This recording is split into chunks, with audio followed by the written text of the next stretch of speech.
कि उनकी advertisement TV के ऊपर आती है, सलमान खान आता है, अमिताभ बच्चन आता है, शाहरुख खान आता है, हेमा मालिनी आती है, हमारे को प्रमोट करती है और हम उसको ब्रांड समझ के परचेज कर लेते हैं। और इन प्रोडक्ट्स के ऊपर हमें इसलिए हंसी आती है कि इनको प्रमोट करने वाला आपके गांव देहात का बेटा है, आपके बीच का बंदा है, उस पर क्वेश्चन मार्क लगा लेते हैं। कोई भी चीज ब्रांड क्वालिटी से बनती है, एडवर्टाइजमेंट से नहीं बनती। आपके घर में आज जाके देखना, आपके घर में सोप रखी होगी,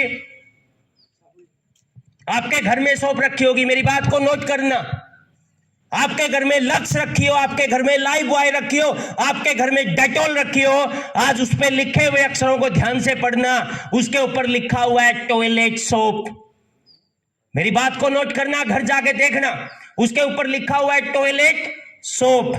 लेकिन टीवी में क्या दिखाया जाता है कि ऋतिक रोशन ने लाइफ बॉय की ऐड कर दी कि लाइफ बॉय है, जहां तंदुरुस्ती है वहां डेटॉल है तो सारे कीटाणु खत्म हो जाते हैं। हमारे दिमाग में इस बात को डाल दिया गया है। उस सोप को आप स्किन पे नहीं लगा सकते, सिर्फ एडवर्टाइजमेंट से सेल किया जा रहा है। लेकिन उसी रेट में सोप नेट की सोप आपको दी जा रही है और इस पे लिखा हुआ है ग्रेड 1 की बाथिंग सोप। हमने क्या किया है? अगर डॉक्टर वीरेंद्र आपको प्रमोट कर रहा है, सिर्फ इसलिए प्रमोट कर रहा है कि मेरे गांव के लोग ग्रेड 3 की टॉयलेट सोप को छोड़ के ग्रेड 1 की बाथिंग सोप यूज करने लग जाए और उनके खाते में इनकम आए, सिर्फ इतना सा व्यापार है। अगर जय साहब को 1.5 लाख रुपए महीना आ रहे हैं, अगर रामेर डुल जी को 2 लाख रुपए महीना आ रहे हैं, अगर आज अमर पात्र जी को 50,000 रुपए महीना आ रहे हैं, किस बात के आ रहे हैं? सिर्फ इसी बात के आ रहे हैं कि अपने देश के लोगों को, अपने नागरिकों को अवेयर कर रहे हैं आयुर्वेद के प्रति, ऑर्गेनिक के प्रति, जहर मुक्त खेती को खत्म करने का एक नारा अभियान चलाया हुआ है। उसका हिस्सा बने, विश्वास किया और लोगों को बताया, तो आज इनके जीवन में यह परिवर्तन आया। अगर इनके जीवन में यह परिवर्तन आ सकता है तो क्या आपके जीवन में नहीं आ सकता? बिल्कुल आ सकता है। लेकिन उसके लिए क्या करना पड़ेगा? डिसीजन लेना पड़ेगा, विश्वास करना पड़ेगा। और जो कंपनियां सिर्फ एडवर्टाइजमेंट के बीच में आपके पास आती है, ये कंपनी जो कैथल हरियाणा से शुरू हुई, एक गांव के गरीब किसान परिवार के बेटे ने इस कंपनी को शुरू किया, ये आपकी कंपनी है। जब विदेशी कंपनियों के प्रोडक्ट बिना क्वालिटी के यूज करके हम उनको अमीर बना रहे हैं, क्या अपने गांव देहात की कंपनी को नहीं बड़ा कर सकते? हम क्या उसको नहीं यूज कर सकते? क्योंकि सोपनेट एक कंपनी नहीं, एक क्रांति है जिसका मकसद है अपने देश के लोगों को आयुर्वेद के प्रति, ऑर्गेनिक के प्रति जागरूक करना। और जो इस बात को समझेंगे, जो इस चीज में विश्वास करेंगे, वो हमारे साथ आएंगे। हम उनका तहे दिल से स्वागत करेंगे, क्योंकि हम सच्चाई से, ईमानदारी से बिजनेस कर रहे हैं। और जब आप कोई सच्चाई से काम करते हैं ना, कुदरत भी उसी तरह से आपको रिवार्ड देता है। अगर आपके मन के अंदर सच्चाई है, एक बार एक राजा को वजीर चाहिए था अपने राज्य के लिए, क्योंकि अगर आपके अंदर सच्चाई है तो कुदरत उसी तरह से आपके साथ एक्शन लेता है कि आपकी नीयत क्या है। एक राजा को अपने राज्य के लिए वजीर की नीड थी। उसने काबिल लोगों को बुलाया कि मुझे अपने राज्य के लिए एक वजीर चाहिए। सारी तरह की सिलेक्शन के बाद, हर तरह से उनकी बुद्धि, समझदारी, उनका सारा जब टेस्ट लिया गया तो 4 लोग छंट के आए। और जब वो 4 लोग छंट के आए, अब उनमें से डिसाइड करना था कि इनमें से एक को अपने राज्य का वजीर बनाना है।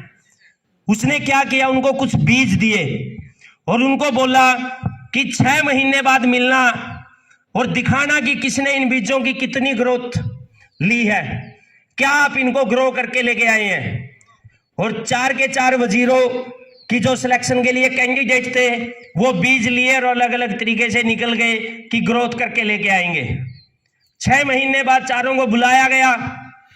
जो सबसे पहले आया, 4-5 बोरी लेके आया अनाज की, कि सर आपने जो मुझे कुछ बीज दिए थे राजा साहब, मैं ये 4-5 बोरी अनाज की उगा लाया, ये ग्रोथ है।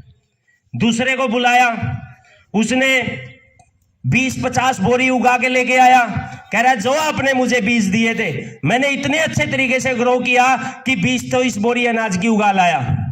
जब तीसरे को बुलाया गया, कह रहा है गिनने के लिए बहुत सारे लोगों को लगाना पड़ेगा, ये जितने रथ दिख रहे हैं सबके अंदर अनाज रखा हुआ है, मैं इतनी ग्रोथ कर लाया। अब सब लोग सोच रहे थे कि ये विजेता बनने की तरफ है। फिर चौथे के बुलाया गया, कि आपने क्या ग्रो किया। वो आते ही बोला कि राजा साहब मुझे माफ कर दो, आपने जो मुझे बीज दिए थे मैं उनमें कोई ग्रोथ नहीं कर पाया। मैंने बिल्कुल दिल से, मेहनत से, लगन से, हर एक तरह से प्रयास किया, लेकिन मैं उनमें कोई ग्रोथ नहीं कर पाया और मैं माफी चाहता हूं कि मेरे से कोई ग्रोथ नहीं हुई।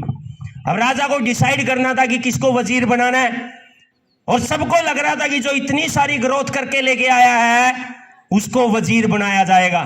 लेकिन राजा ने ऐलान किया कि इसका वजीर बनाया जाता है उस शख्स को जिसने कोई ग्रोथ नहीं की थी।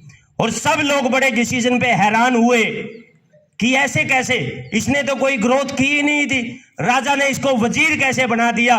लेकिन जब राजा ने आंसर दिया कि मैंने जो इन चारों को बीज दिए थे वो बीज भांज थे, उनसे कोई ग्रोथ हो नहीं सकती थी। जो ये तीनों ग्रोथ करके लेके आए हैं, ये नकली लेके आए हैं, झूठी लेके आए हैं, चौथे ने एक्चुअल में काम किया है क्योंकि इनसे ग्रोथ नहीं हो सकती थी। इसी तरह से सोपनेट अपने प्रोडक्ट्स के अंदर pure Ayurvedic, pure herbal, 100% chemical free चीजें लेके आए हैं और मुझे 100% विश्वास है एक दिन पूरे इंडिया नहीं पूरे दुनिया में लोगों तक ये पहुंचेगी, क्योंकि हमारी इंटेंशन सही है। और जब आप सही इंटेंशन से कोई काम करते हैं, सच्चाई से कोई काम करते हैं, समय लग सकता है लेकिन वो परमात्मा देख रहा है कि हम सच्चाई से काम कर रहे हैं। आज जब 2 लोग ये कैथल हरियाणा से चले थे, आज हजारों लोग हो गए हैं और एक दिन पूरी दुनिया में करोड़ों लोग इस आयुर्वेद को अपनाएंगे। और उस मिशन की शुरुआत आप बड़े लकी हैं कि पावड़ा गांव के अंदर, और जब इस तरह की कोई मीटिंग गांव के अंदर ऑर्गेनाइज की जाती है मेरे दिल को बड़ी खुशी मिलती है, क्योंकि ये जगदीश सिसला भी एक गांव से निकल के आया है। और जब ऐसे बुजुर्ग साथियों के, अपने गांव के लोगों को बैठता हुआ देखता हूं, दिल में एक सुकून मिलता है कि मेरे गांव के लोग मेरे साथ खड़े हैं, वो मुझे आशीर्वाद दे रहे हैं, हमें बड़ा बनने से कोई नहीं रोक सकता। इसलिए जो हम आपके बीच आए हैं सिर्फ ये कहने के लिए आए हैं कि एक क्रांति है और आपके गांव में विश्वास इस पे जताया है। आप सब लोग इससे जुड़िए और मिलके आगे काम कीजिए, हम सभी आपके साथ हैं। लास्ट में एक स्टोरी के माध्यम से अपने बात खत्म करूंगा, क्योंकि प्रोफेसर साहब ने बताया कि मौका आता है, इनके पास भी कोई शख्स आया था जो 70 लाख रुपये महीने की इनकम पे आज काम कर रहा है, उसको देख के ये जुड़े थे। और आज ऐसे ऐसे बहुत सारे लोग हैं जिनके पास ये मौका आता है, लेकिन वो उस मौके को समझ नहीं पाते। आज से 11 साल पहले जब ये जगदीश सिसला के पास मौका आया था, मैं भी एक नॉर्मल किसान परिवार में पैदा हुआ हूँ। फादर मदर अनपढ़ थे, 1 किला जमीन थी, BA BEd JBT MSc mathematics था। मेरे को भी लगता था कि मैं टीचर लग गया, अब तो मुझे कुछ करने की जरूरत नहीं है। पर मेरे जीवन में भी 11 साल पहले मौका आया था और मेरे को भी किसी ने बताया था कि इस तरह से आयुर्वेद, हर्बल, ऑर्गेनिक प्रोडक्ट को प्रमोट करने से आपका जीवन परिवर्तित हो सकता है।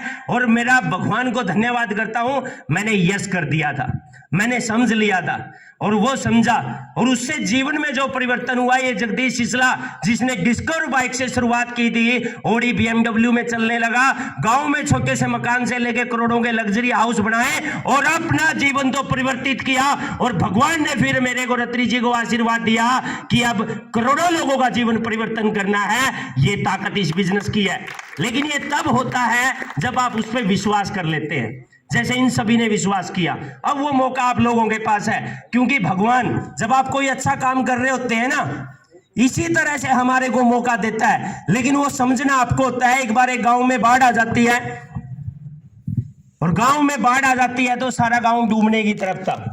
तो गांव के लोग प्लान करने लग जाते हैं कि चलो अब तो गांव छोड़ के चलते हैं। और जैसे ही सारा गांव जा रहा था, उस गांव में एक भक्त रहता था, भगवान का बड़ा भक्त था वो।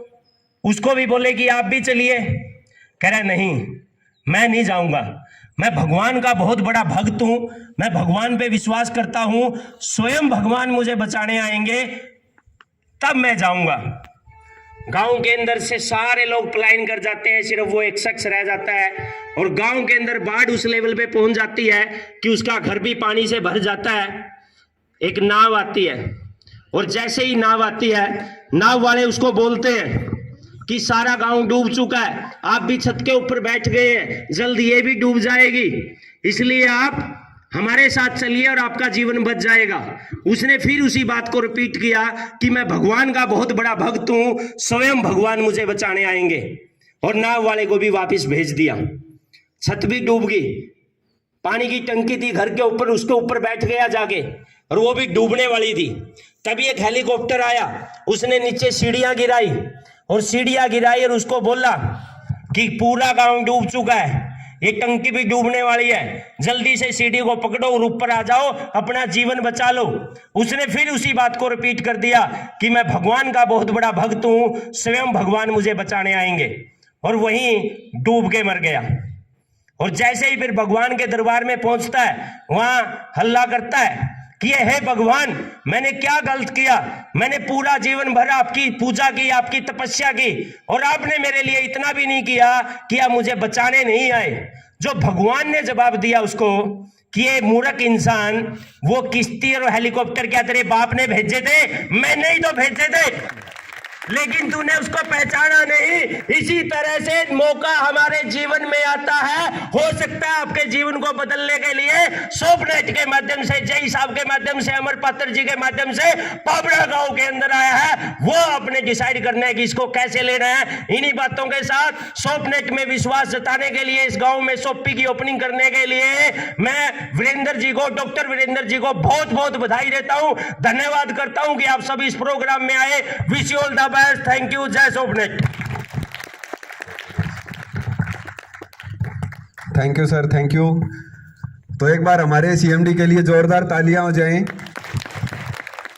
दोस्तों, आज आपके बीच में जो चीख के ये बातें बताई जा रही हैं, इसके पीछे बहुत बड़ा लॉजिक है, इसके पीछे एक ईमानदारी, सच्चाई छिपी हुई है। कुछ लोग उसको समझ सकते हैं, कुछ लोग इसको इग्नोर करते हैं, वो डिपेंड आपके ऊपर करता है। हमने आपके बीच में आके ये प्रोग्राम किया, आपको ये चीज़ें बताई। अब आप लोगों के मन में जो सवाल है, कोई मन में कोई बात है, तो हमारे सीएमडी सर अभी 1 घंटा आधा घंटा और आपके बीच में हैं। डॉक्टर जितेंद्र गिल जी हैं, प्रोफेसर साहब हैं, उनसे आप डिस्कस कर सकते हैं। और मैं अब आपके बीच